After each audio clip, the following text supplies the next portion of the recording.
chantons. Gloire à toi, Seigneur. En ce temps-là, Jésus déclara: mes brebis écoutent ma voix, et moi je les connais, et elles me suivent. Je leur donne la vie éternelle. Jamais elles ne périront, et personne ne les arrachera de ma main. Mon Père qui me les a donnés est plus grand que tout, et personne ne peut les arracher de la main du Père. Le Père et moi, nous sommes un. Acclamons la parole de Dieu. Louange à toi, Seigneur Jésus.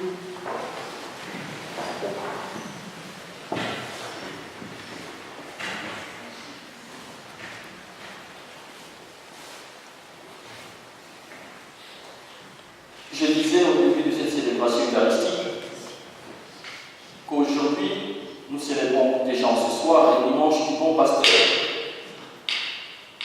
Une occasion qui nous est donnée de prier pour les vocations. Mais je me propose de méditer avec vous sur cette parole de l'évangile d'aujourd'hui. Mes brebis écoutent ma voix, moi je les connais et elles me suivent. À travers cet évangile, Jésus se présente comme le berger. L'image du berger nous suggère qu'il protège ses brebis des voleurs, des animaux sauvages. Comme tout berger, bon berger, il fait sortir ses brebis au matin pour le mener vers de nouveaux pâturages. Bref, Jésus veille sur ces brebis que nous sommes et prend soin de chacun d'eux. C'est l'idée qu'on peut retenir. Mais quelques détails peuvent nous parler davantage.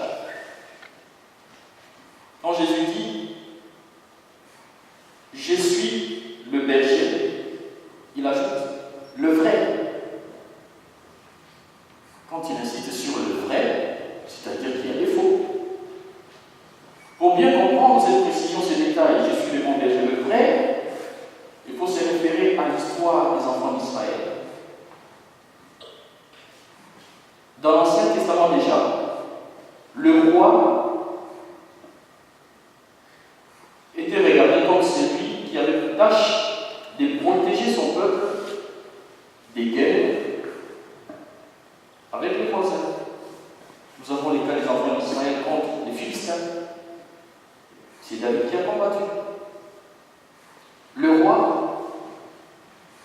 est obligé d'instaurer la paix dans sa communauté, l'entente, une bonne vie. Mais ce n'est pas ce qui est arrivé avec les enfants d'Israël. Nous avons le cas de Salomon, qui est généralement présenté positivement. Et pourtant, il y a quelques notes négatives sur Salomon. Qu'a fait Salomon? Salomon, à travers des mariages multiples, des liens qu'il a contractés avec des femmes païennes, a fait entrer d'autres divinités en Israël. Et cela ne pouvait pas laisser la place au Dieu unique. Il peut être regardé ainsi comme une porte ouverte aux divinités étrangères. Il n'a pas protégé son peuple sur le plan de sa foi, comme il faut. Le même Salomon a fait peser de lourds tributs sur son peuple, des impôts, des taxes. Il y a encore le cas de David. David, un bon roi, c'est vrai, mais nous savons qu'il a pris la femme de son général. C'est quel berger? Nous avons là une situation de ceux qui devaient être des bons bergers qui commencent à peser sur la population, sur les peuples. Et le fait de peser sur la population n'arrange pas tellement la volonté de Dieu.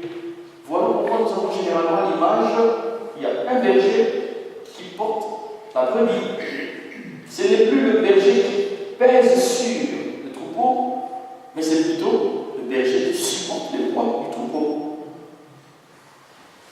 Le roi pèse sur les peuples, mais le berger, lui, il vient supporter ce poids du peuple. C'est l'inverse, il y a une inversion des charges. Et Jésus est venu simplement pour cela. Il porte les peuples, il porte les brebis. Il regarde tout ce que le Père lui donne, non pas comme des peuples sur qui il peut peser, mais il les appelle des brebis. Alors là, nous pouvons encore souligner ceci. Le regard porté sur l'autre oriente et détermine la relation à entretenir avec autrui. Puisqu'il regarde chacun de nous comme une brebis, il ne peut que prendre soin de nous. Quand je regarde l'autre comme un client, dans le travail que je fais, tout ce que j'attends de lui, c'est qu'il fasse entrer de l'argent dans ma caisse. Mais quand je regarde l'autre comme un patient, c'est un patient, je dois prendre soin de lui. C'est un nécessiteux. Et ainsi, le regard que Jésus pose sur chacun de nous rassure du soin qu'il veut apporter à toutes les brebis que le Père lui a données. Ces brebis que nous sommes. Et il dit, je les connais. Il connaît ces brebis. Connaître ici ne signifie pas, je sais qui c'est. Non, c'est pas seulement cela. Je les connais ici signifie, je porte chacun d'eux dans mon cœur. Je suis conscient de peine de chacun d'eux. Je suis conscient de joie qu'ils vivent. Je suis conscient de leurs attentes, de leurs frustrations. Il tient compte de joie, de peine, de frustration de chacun. Et quand il dit « je les connais » individuellement, c'est ça le point. Nous nous rendons compte que chacun de nous n'est pas comme un individu englouti dans une relation d'ensemble avec Dieu. Non. Chacun compte individuellement pour Jésus. Il entretient ainsi une relation tout à fait personnelle. Et c'est cette relation personnelle qu'il sollicite de la part de chacun de nous aujourd'hui. Il est le berger pour moi, berger pour toi, berger pour l'autre. À moi aujourd'hui de prendre ma position d'être brebis. Que fait une brebis? La brebis écoute le berger. La brebis suit le berger. Et c'est ce que Jésus dit. Elles écoutent ma voix et me suivent. Écouter a ici le sens d'obéir à sa voix. Et aujourd'hui, nous avons beaucoup de voix que nous entendons. Des voix qui sont cachées dans beaucoup d'idéologies. Des voix qui viennent décourager, quelquefois aussi encourager.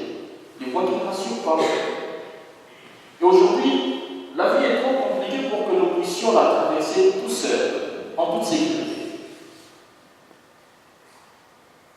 C'est Jésus qui nous évite, c'est qui peut nous détruire, c'est qui peut nous perdre.